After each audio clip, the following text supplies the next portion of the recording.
Single axle versus double axle trailers, which should you buy? We're going to be talking specifically about some of the enclosed trailers we have in stock. We're going to be talking about three main categories today. We're going to be looking at weight capacity, stability, and price.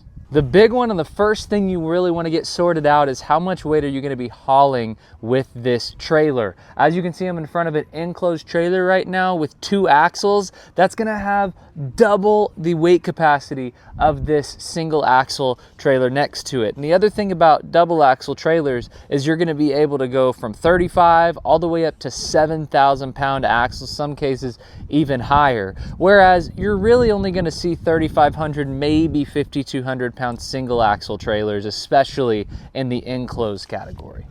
Now, I want to talk about stability. This isn't something that everybody always thinks about when they're buying a single axle trailer.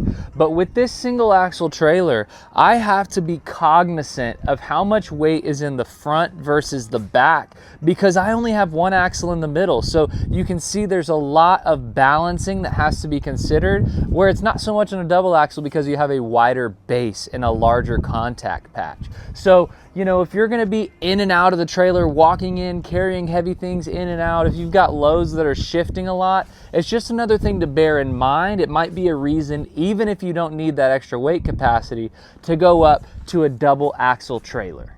There's going to be a price difference on these. You're going to be looking at quite a bit more money to go with a double axle compared to a single axle. But you know what, for most people, it's actually worth it because I sell a lot more double axle trailers than singles, especially with enclosed. Here's one bonus tip to think about though on a single axle trailer.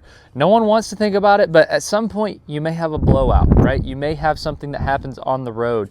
When you have a single axle trailer and one of those tires blows out, your entire rig is now swaying, is going all over the place. It's kind of a scary situation. Whereas on a double axle, a lot of times it's really not a big deal. You blow 1 tire out, you still have 3 on the ground and can get to the side of the road. So what are y'all going with, single or double axles on your enclosed trailers?